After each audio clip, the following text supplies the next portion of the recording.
Ikaw, boss, magkano? 100 talaga. 100 ay grabe. Oh. Ito ang Lake Samgyupsal dito sa Maginhawa Street, Quezon City. Set of 449 ang aming in-order at ito ang mga Kasama po inclusions. sa mga inclusion ng 449 is yung potato marble, oden, or tinatawag na fish cake, kimchi, steamed egg, cucumber, tokbok, tsaka lettuce, at tsaka cheese. Only na rin po sa 449. Only Okay. pork and chicken. Ang mga kasama ko dito ay si Miss Sharon, hindi si Sharon Cuneta, at saka si Diyos. Sila yung mga totoong tropa pagdating sa kainan. Sobrang solid din itong na-avail namin na set of food na 449. Siyempre, unlimited yung pork and chicken meat, rice and lettuce. Pati yung mga masasarap nilang sauce ay unlimited mong ma-avail. Napasok. Siya dito. Siyempre kailangan konti kagat. Ayan, konting kagat lang yan ha. Wala pang tao nung dumating kami dito kaya nakapili kami ng magandang pwesto. Open air pala itong area at nasa second floor kami kaya makikita mo yung view palibot.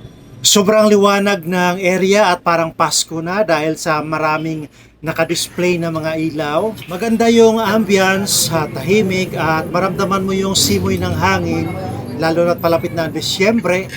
Maire-recommend ko talaga itong place para sa magbarkada. Siguradong mag-e-enjoy kayo dito. Yung mga staff nila ay mababait at very accommodating. Hindi nga namin namalayan na nakarami na pala kami ng order.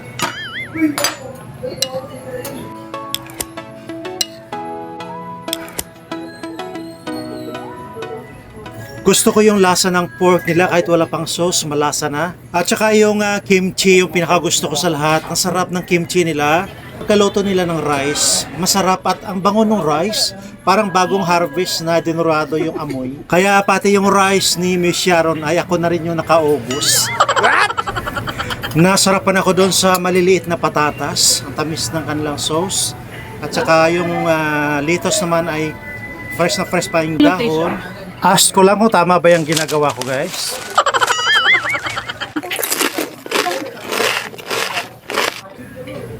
Ito na yung portion na wala dapat istorbuhan. Kahit nagkikwentuhan, tuloy-tuloy lang ang subo. Napansin ko kay Miss Sharon, ang hilig-hilig niya sa litos. Halos siya na lang yata nakaubos ng dahon ng litos dito.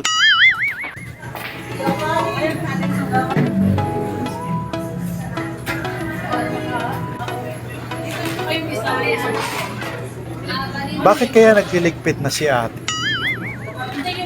Kala nyo tapos na, mayroon pa palang pahabol. Grabe. Sinulit talaga namin yung aming kain dito sa Lake Samgyupsal. Isinama na rin kasi namin yung breakfast. Tanungin ko na lang yung katabi kung anong score nila sa food. Rate ng food nila dito? 10 po. 10? 10 din? 100 talaga. Ikaw boss, magkano? 100 talaga. 100 ay grabe oh. Ikaw madam, anong rate mo sana? 10 din po. 10? Perfect talaga. Bali 100 plus 130 lahat. Okay, thank you. Kung nagustuhan nyo ang ating vlog for today, please share, like, and comments, and follow for more. Thank you for watching.